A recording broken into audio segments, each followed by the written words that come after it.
మా యొక్క హృదయపూర్వక నమస్కారం. ఎంతో ప్రసిద్ధిగాంచినటువంటి మన ఓరుగల్లు జిల్లా మరి రాణి రుద్రమ్మదేవి, అదేవిధంగా ఝాన్సీ లక్ష్మీబాయి కాకతీయులు వెళ్ళినటువంటి గడ్డ మీద మరి ఎంతోమంది అప్పుడు వాళ్ళు పరిపాలించినప్పుడు పురాతన దేవాలయాలు చాలా నిర్మాణం చేయడం జరిగింది. ఆ నిర్మాణాలలో మరి ఈ రోజు వరకు కూడా మనము ఆ యొక్క గుళ్ళను దర్శించుకోవడమే కాకుండా ఇతర దేశాల నుంచి కూడా మన వరంగల్కి ఎంతోమంది పర్యాటకులు రావడము, రామప్ప దగ్గర నుంచి మొదలు పెడితే 1000 స్తంభాల గుడి, మరి అదేవిధంగా సమ్మక్క సారలమ్మ, మల్లికార్జున స్వామి, కొండగట్టు, కొమరవెల్లి, ఈ విధంగా చెప్పుకుంటూ పోతే మరి చాలా టెంపుల్స్ మన దగ్గర మరి అప్పటి నుంచి కూడా వందల సంవత్సరాల నుంచి కూడా ఉన్నటువంటి టెంపుల్స్ ఉన్నాయి. ప్రతి టెంపుల్కు కూడా ఒక చరిత్ర ఉంది. మరి ప్రతి సంవత్సరం కూడా ఆయా టెంపుల్స్లో కొన్ని మరి జాతరలు కానీ ఉత్సవాలు కానీ చేసుకునే ఆనవాయితీ ఉన్నది. దాంట్లో భాగంగానే మన వరంగల్లోని ఐదవోలు గ్రామంలో ఉన్నటువంటి మల్లికార్జున స్వామి దేవస్థానము ప్రతి సంవత్సరం కూడా వాళ్ళు జాతర జరుపుకోవడం జరుగుతుంది. ఇది 16వ తేదీ నుంచి 19వ తేదీ వరకు కూడా ఈ జాతర నిర్వహించబడుతుంది. మరి మొదట 16వ తేదీ మంగళవారము దృష్టి కుంభము చేయబడుతుంది. 13వ తేదీ మంగళవారము 16వ తేదీ మంగళవారం ఇది 13వ తేదీ మంగళవారం ఉత్సవాలు ప్రారంభమవుతాయి. 14వ తేదీ భోగి స్టార్ట్ అవుతుంది. 15వ తేదీ మకర సంక్రాంతి బండ్లు తిరుగుట ఈ కార్యక్రమం చేస్తారు. 16వ తేదీ కనుమ శ్రీవారి దర్శనాలు చేయబడతాయి. అదేవిధంగా 1వ తేదీ ఆదివారము ఎల్లమ్మదేవి పండుగ జరుగుతుంది ఫిబ్రవరి. 15వ తేదీ ఫిబ్రవరి ఆదివారము మహాశివరాత్రి, శివ కళ్యాణము, లింగోద్భవం, పెద్దపట్నము ఇవి జరుగుతాయి. 15 మార్చు ఒగ్గు పూజాలతోటి పెద్దపట్నము మల్లికార్జున స్వామి వారి కళ్యాణం జరుగుతుంది. 19 మార్చు గురువారము మరి ఉగాది పండుగ ఉత్సవాలు.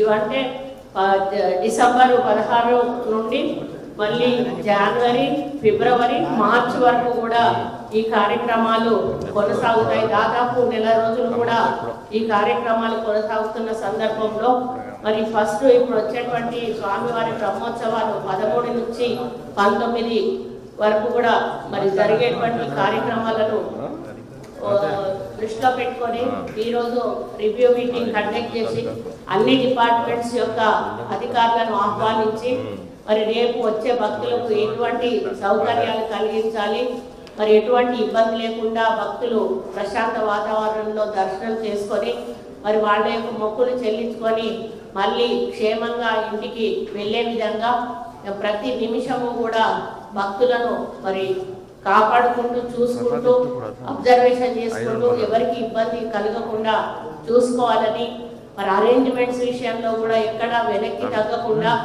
మరి అన్ని రకాల అరేంజ్మెంట్స్ కూడా చేయాలని ప్రతి డిపార్ట్మెంట్ వాళ్ళకు కూడా మేము సూచనలు ఇవ్వడం జరిగింది.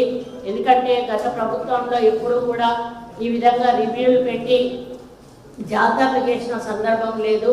కానీ మా గవర్నమెంట్ వచ్చిన దగ్గర నుంచి కూడా ఏ చిన్న అధికారులను ఆదేశించి హయ్యర్ ఆఫీసర్స్ను కూడా పిలిచి వాళ్ళ కింది వాళ్ళకి డైరెక్షన్స్ ఇవ్వడమే కాకుండా మరి ఎన్నో రకాల జాగ్రత్తలు తీసుకునే విధంగా మేము ఈ కార్యక్రమాలను ముందుకు తీసుకెళ్తా ఉన్నాము.